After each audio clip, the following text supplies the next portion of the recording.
Si gustas, puedes empezar, Samantha. Buenas. Perfecto. Muy buenas tardes a todas. Vamos contra el reloj. Una disculpa por la semana pasada que se cortó y de verdad intenté en 2 ocasiones retomar la conexión para despedirme de ustedes, pero no pude, no sé, ya no me aceptaba el link y ahí les mandé decir que me disculpaban porque por ahí se había quedado una mami participando y de repente se nos acabó el tiempo. Bueno, esperemos que no nos pase lo mismo, voy a tener más cuidado, vamos a tratar de cortar algunos 10 minutitos antes para que no estemos tan limitados con los últimos minutos. ¿Cómo están todas? Espero que muy bien. Espero que poniendo en práctica todo lo que hemos platicado en esta escuela para padres, que con mucho gusto estoy participando para el Colegio Albi, esperando que haya mejorías en sus relaciones intrafamiliares, en sus relaciones parentales, con sus pequeños en casa, y estén entendiendo más el porqué de los comportamientos, reacciones y actitudes de sus niños, ¿no? Y de sus no tan niños, porque algunas tendrán hijos mayorcitos o no tan pequeños. Vamos a continuar con la diapositiva que nos quedamos. Aquí ya se está conectando otra mami.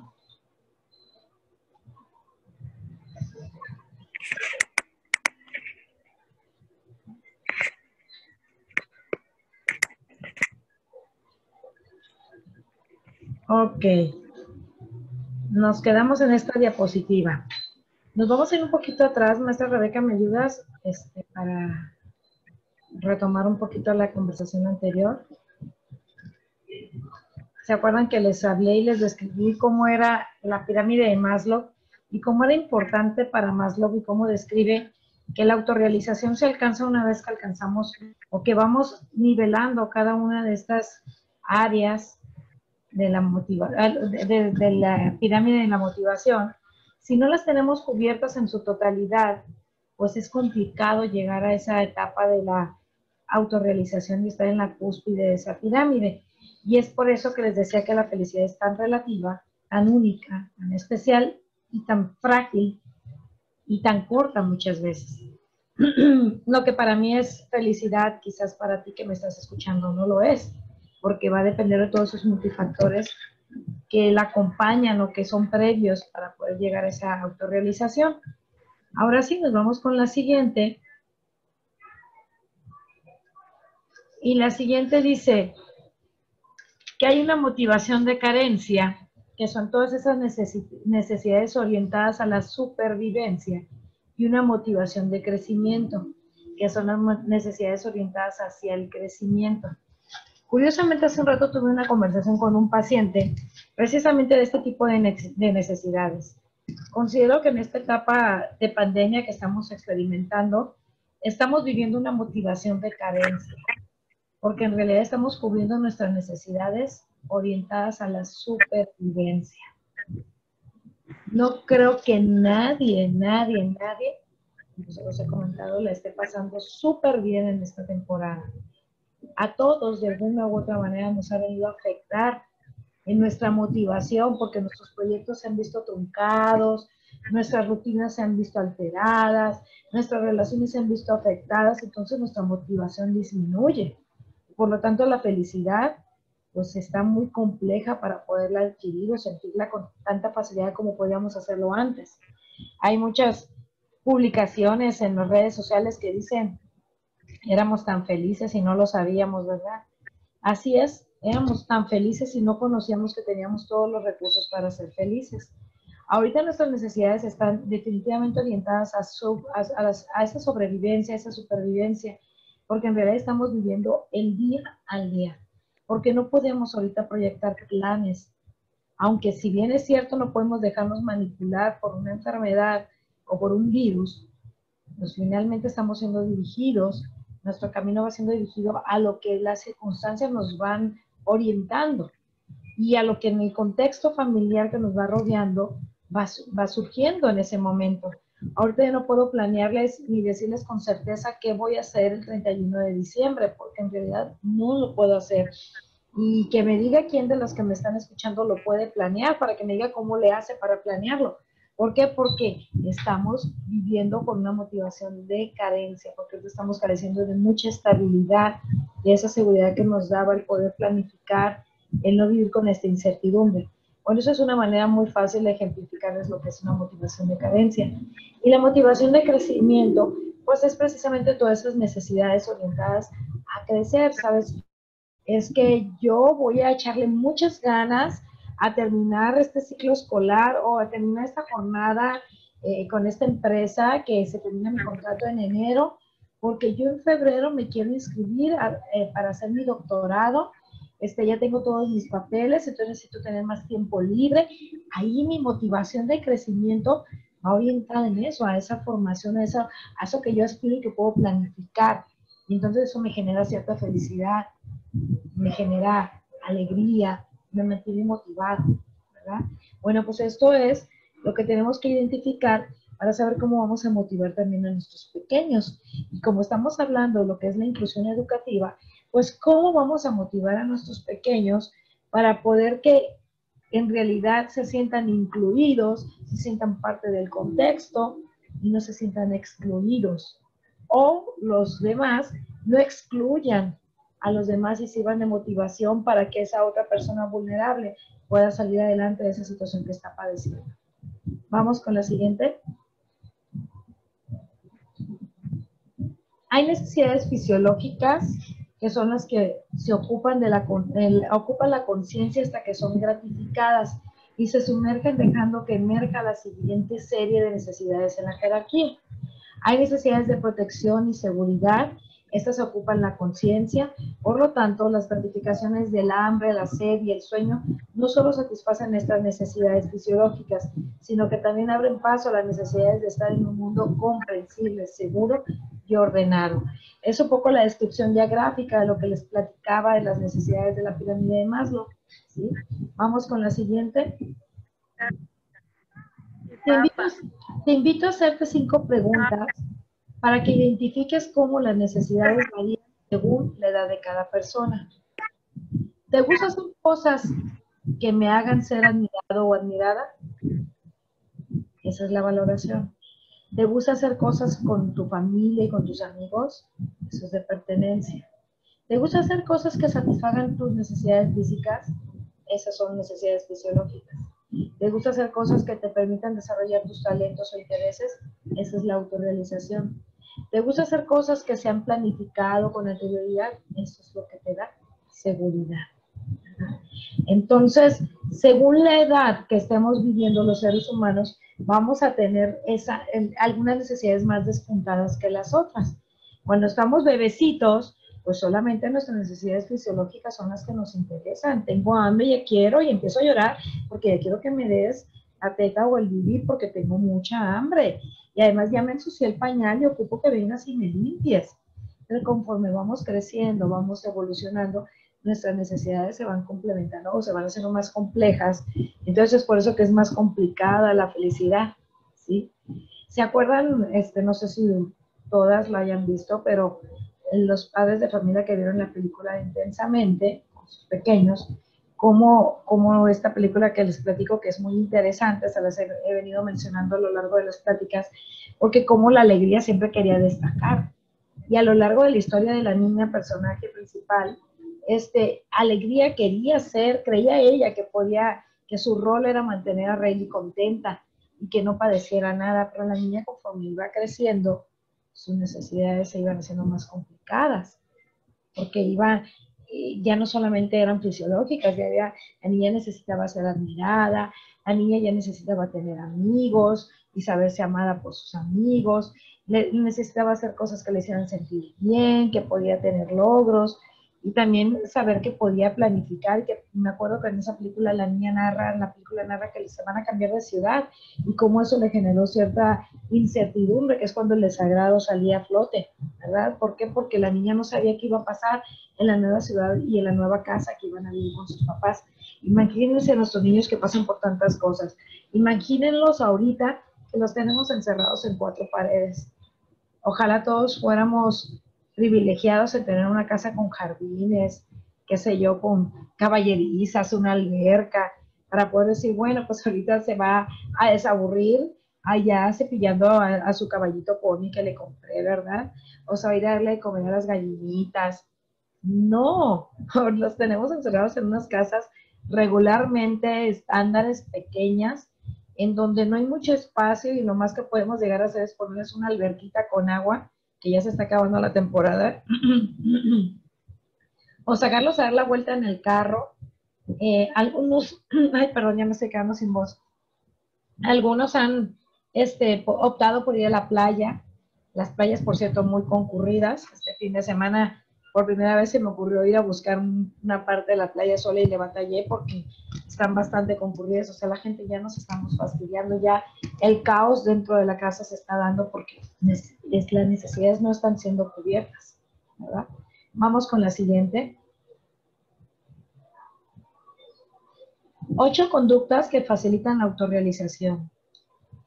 Ver la vida como una serie de elecciones, siempre al progreso y el crecimiento frente a la regresión y el miedo. Elegir el progreso y el crecimiento es un movimiento hacia la autorrealización, mientras que elegir la regresión y el miedo es un movimiento al alejamiento de la autorrealización. Atreverse a ser distinto, poco popular, inconformista, ¿sí? Estos dos factores obviamente son cosas muy importantes para poder sernos más fácil sentirnos autorrealizados y felices.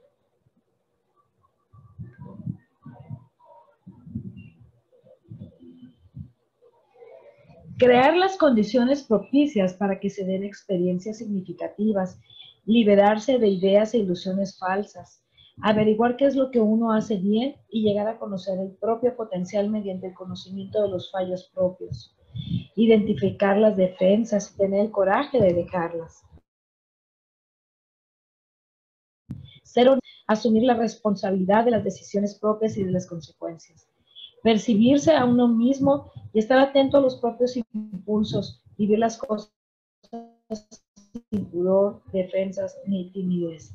Creen que iba a hacer corrección y no lo hice de estas diapositivas que en un momento dado me ayudaron a hacerlas y veo que hay muchos errores de dedo, pero los vamos a corregir para que queden, para que quien las quiera después se los podamos pasar ya corregidas. Pero sí, tenemos que crear esas propias condiciones que nos ayuden a tener experiencias significativas. Esa es parte de la labor que como papás tenemos con nuestros hijos. Para poderse uno liberar de cosas que no nos van a dar ningún provecho, ¿sí? Que no nos van a llevar a ningún lado y que nos van a hacer quizás fallar más fácilmente. Identificar esas defensas y tener el coraje de dejarlas. Siempre tenemos unos mecanismos de defensa a todo lo que da. Nunca aceptamos nuestros errores o lo que estamos viviendo o las experiencias desagradables que nos toca experimentar. Entonces hay que identificarlas y tener el coraje de deshacernos de ellas porque no nos están siendo útiles y con ello no vamos a poder ser felices ni hacer felices a los demás. La honestidad obviamente es muy importante, sobre todo cuando estamos en un momento de dudas, de incertidumbre. Asumir responsabilidades de las decisiones que nosotros mismos estamos tomando, así como las consecuencias. Y curiosamente, se los exigimos mucho a nuestros hijos, pero no nos damos cuenta que como muchas veces no lo ponemos en práctica. Y no lo ponemos en práctica y mucho menos podemos ponerles el ejemplo. Porque como adultos, ¿cuántos errores cometemos con nuestra pareja, con nuestra rutina como padres o madres de familia? Y no nos damos, o no queremos aceptar que estamos equivocados, que hemos tomado una mala decisión, y mucho menos las consecuencias de esas malas decisiones. Percibirse a uno mismo y estar atento a los propios impulsos, vivir las cosas sin pudor, defensas ni timidez. Hay que vivir, hay que ser libres de todas esas cosas, hay que quitarnos esos tapujos, pero también estar muy atentos a esa falta de control de impulsos que hemos platicado en otras pláticas, nos llevan a tanto, en otras charlas, nos llevan a tantos problemas, ¿verdad? Vamos a la siguiente.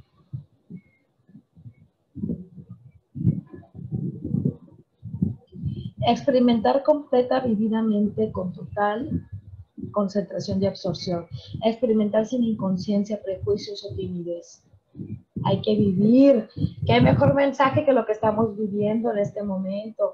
vivamos en plenitud, hagamos lo que nos complace hacer, lo que nos hace sentir felices, claro, siempre y cuando no dañemos a los demás.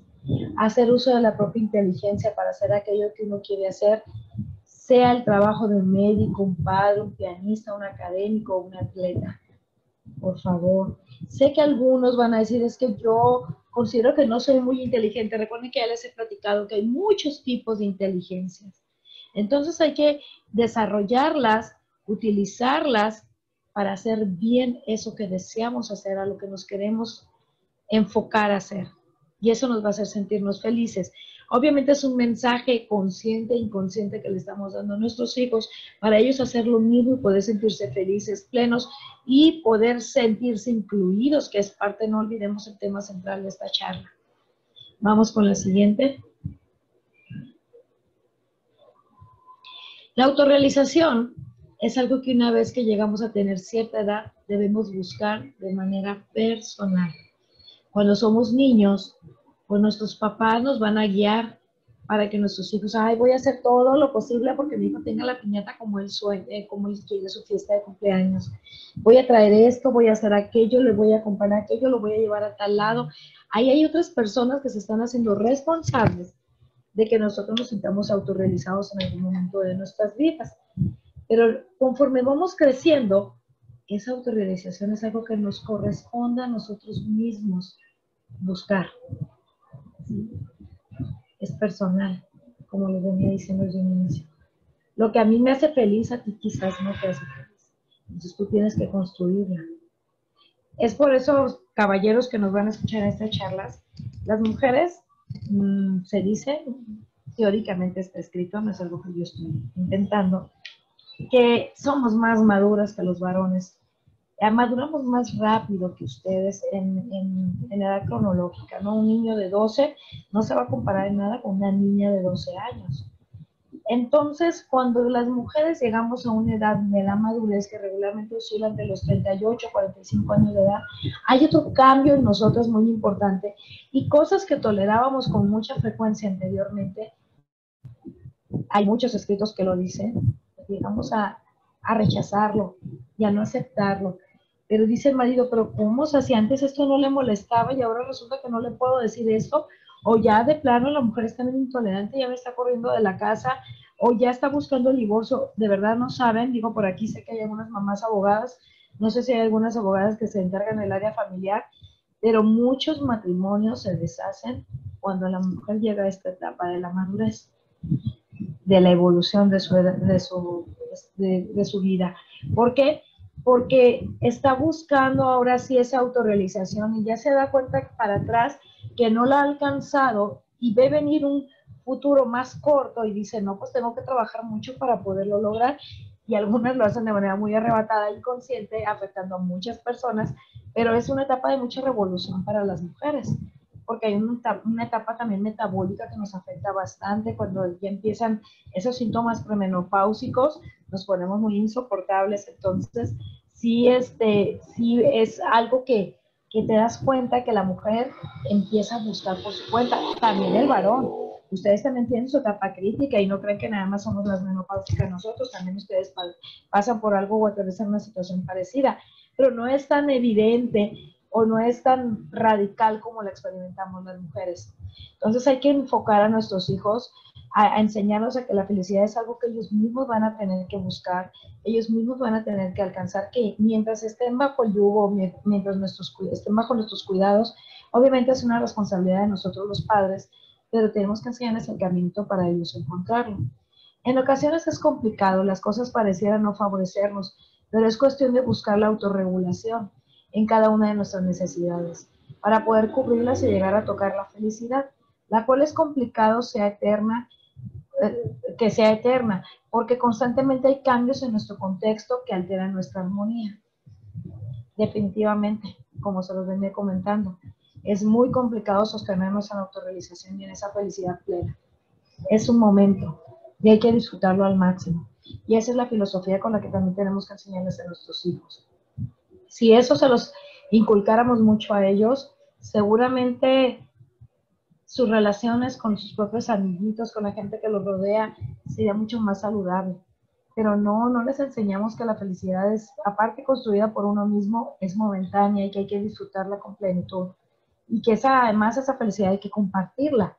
Y como volvemos a hablar, estamos hablando de una inclusión, estamos viendo todo lo que rodea para poder que esa persona se sienta incluida, pues tiene que estar muy motivada a pesar de la adversidad que está viviendo. Por eso es que estamos entrando en el tema de la motivación para poder sobrellevar todo lo que la situación, el contexto le va manifestando, ¿verdad? Vamos con lo siguiente. Todo esto provoca llegar a la conclusión de invitarlos a reflexionar, a valorar el por qué han llegado hasta aquí, tomados de la mano de quién. Estoy segura que alguien los ha acompañado en este camino, que aunque no es ordinario y sencillo, es un camino único y especial, que les permitirá llegar hasta donde ustedes lo deseen. Admiro su interés por superarse y por dejar de ser uno más entre los que son llamadas personas con necesidades educativas especiales. Fíjense que estas personas antes, como les venía diciendo, no fueron atendidas correctamente, no eran incluidas correctamente en su contexto. Ahorita, por ejemplo, la UAS, la preparatoria de la UAS tiene un grupo que es ADIWAS, que ellos hacen todas las adecuaciones curriculares, detectan a los casos o necesidades educativas y hacen un trabajo de inclusión pues muy bien establecido para que ellos puedan terminar su bachiller y puedan hacer una carrera universitaria. Me ha tocado ir a dar pláticas a estos niños, a estos jóvenes, y te topas con personas invidentes, con sordomudos, con personas en sillas de ruedas. La verdad es una labor muy bonita. Antes estas personas quedaban desahuciadas ante la posibilidad de poder autorrealizarse, de poder tener logros personales, de poder llegar a tener una carrera profesional, porque no siempre está comprometida la inteligencia cognitiva.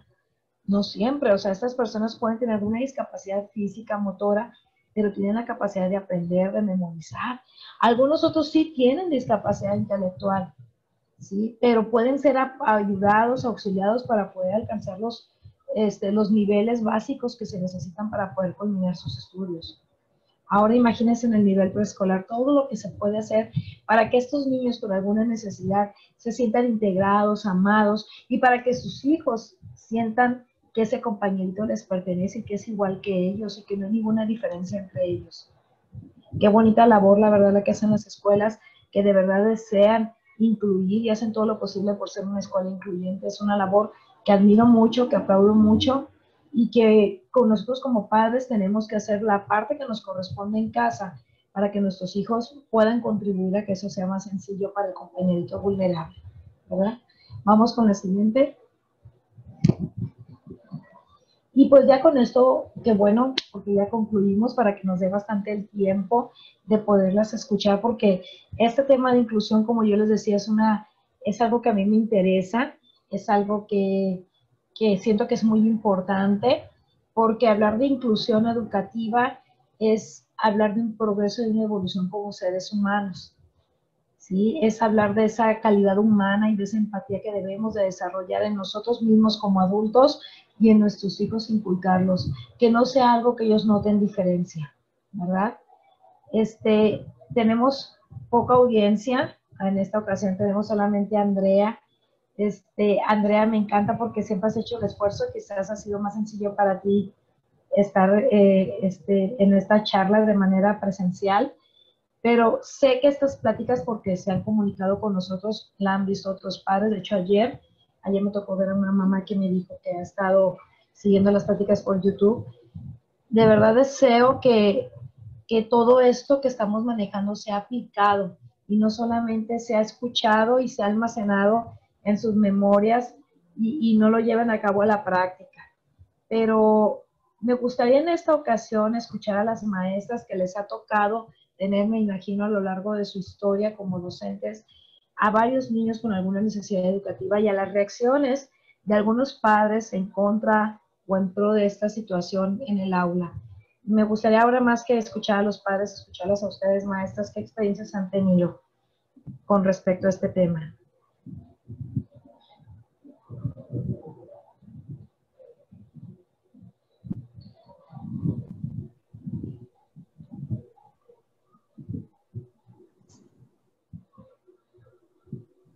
Disculpa, Samantha, escuché un poco cortado. ¿Cuál es la pregunta?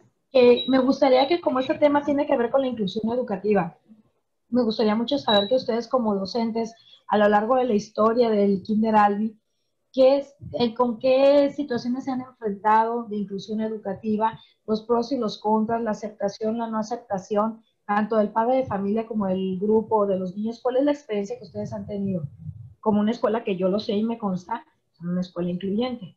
Ok, bueno, hace tiempo, antes que nada no puedo ahorita ponerme a la vista porque estoy un poquito indispuesta. Ok. Eh, Antes, muy al principio, cuando recién se suscitó esto de la inclusión, batallábamos un poquito cuando nosotros como docentes observábamos o asumíamos que algún niño necesitara una educación especial. Batallábamos mucho para concientizar al papá. Primero, porque es un tema delicado, uno no los puedes diagnosticar, aunque hubiera certeza, pues no se las puedes explicar de tal manera porque no eres la especialista. En preescolar, sobre todo, es un momento muy importante para detectar muchos de estos problemas porque preescolar es mucho de observar a los niños. Entonces, si bien sabemos que cada niño tiene su propio ritmo, su propio estilo y su propio tiempo, hay estándares que muestran cuando alguno de los niños no está dentro de las cosas que debería de hacer para un niño de esa edad. Ese es uno de los problemas a los que nos enfrentamos. Cómo decirle al papá, y una vez que lo canalizas, algunos pues sí acuden a donde uno les indica o les sugiere, pero otros lo primero que hacen es negarlo, o bien lo acepta la mamá y no lo acepta el papá, o viceversa. Posteriormente, si ya vamos poniendo que ya pues lo aceptaron, lo entendieron y están en proceso, también con los niños, con los compañeritos, casi no batallamos, porque los preescolares pues no se fijan mucho en eso, ¿no? Ellos siempre son amiguitos, por lo regular aprenden entre ellos y esa es una de las cosas maravillosas de la inclusión, de que los niños con educación especial pues aprenden de sus pares, ¿no? Se forzan a hacer lo que hace su otro compañerito y viceversa. Pero a veces también nos topamos con que hay mucho papá del resto de los alumnitos, por llamar así, de los niños que no son de educación especial, que a veces se molestan porque creen que estos niños golpean por malos o golpean o hacen ciertas conductas porque son maleducados y de repente pierden de vista y vienen y te dicen, maestra, yo no quiero que mi niño se junte con, o no quiero que mi hijo haga tal cosa. Entonces, en ese momento, la mayoría de las veces en juntas de padres de familia, pues uno trata de ponerlos de manera empática y de exponerles de la mejor manera posible que se trata de una educación especial. Incluso a veces los invitamos a los papás al aula que cuenten un cuento o que hagan alguna actividad para que ellos vayan viendo cómo es en realidad esta situación. Ya ahora que te cuento como de unos 7 años para acá, yo veo como que ya esto es más, como que los padres de familia ya son muy empáticos con los demás, ya se apoyan y pues los niños la verdad lo ven como algo normal, ¿no? Como algo, es mi amiguito, es que él no puede, pero si yo le hago así, él me ayuda y yo le ayudo y los niños, pues los niños con necesidad educativa especial no se sienten como tal y esa es parte de lo que se trata y de lo hermoso de la educación preescolar. Ay, sí, esa está muy bonita. Además, en esos niños, a mí en lo personal, en todos, ¿no? Pero en ellos es muy notorio cuando hay un avance y es sumamente satisfactorio. Incluso escuchar cuando los compañeritos le aplauden porque logró algo, o porque viene el papá y te lo cuenta, o porque ves la sonrisa de ese niño que ya pudo hacer las cosas. cuando se trata de ciertas necesidades especiales. Pero bueno, yo te hablo como directora y como lo que a mí me ha tocado ver. No sé la maestra Rebeca, que es la que está aquí presente, qué es lo que ella te pueda exponer. A ver, Rebeca, ¿qué nos cuentas? ¿Qué te ha tocado vivir? Pues, ¿qué te podría decir? Pues la maestra todo lo que comenta pues fue algo muy completo, la verdad. Es muy similar a lo que se vive dentro del aula. Sin embargo, pues sí, como comenta la maestra Betty, sí es muy complicado avisar o enterar a los padres de familia cuando notamos que alguno de sus hijos, me refiero general, tiene alguna necesidad especial o que creemos que la tiene, pues porque no somos psicólogas ni mucho menos. Pero sí es un poquito difícil porque no sabemos la reacción que va a tener el padre de familia. Muchas veces se siente ofendido, agredido o que estamos totalmente equivocados y así. Muchas veces no, así nos apoyan. Pero sí, son temas que yo en lo personal, a mí me cuesta mucho trabajo acercarme a un padre de familia para este tema. Porque como digo, no sé cómo vaya a reaccionar. Y con los niños, como dice, y pues se va a escuchar feo, pero por lo regular batallamos más con los papás que con los mismos niños, porque pues en el salón la verdad no es problema para nosotros, nos sentimos capacitadas para trabajar con ellos, tienen una buena aceptación por parte de los niños, porque pues en los niños no existe pues todo lo que ya uno como adulto tiene, ¿no? Desgraciadamente. Entonces pues ellos son cariñosos, son empáticos, se preocupan, los apoyan, los entienden y ellos mismos dicen, maestra, fulanito no va a poder hacer esto, ¿puedo ayudarlo? Entonces es como que, como dice la maestra Betty, ver esas acciones en ellos es muy bonito, pues muy satisfactorio. Y pues es eso lo que pudiera decir. Sí, en esta etapa de preescolar, que es la que ustedes manejan, es la etapa más bonita de los niños, donde la inocencia está a flor de piel, no existen prejuicios, no existen, bueno, hay muchos miedos, sí, porque es una etapa de muchos temores que los están aprendiendo, en esa etapa se empiezan a desarrollar, pero no existe prejuicio, no, existe una empatía natural en ellos, y somos nosotros los que en el camino lo vamos entorpeciendo.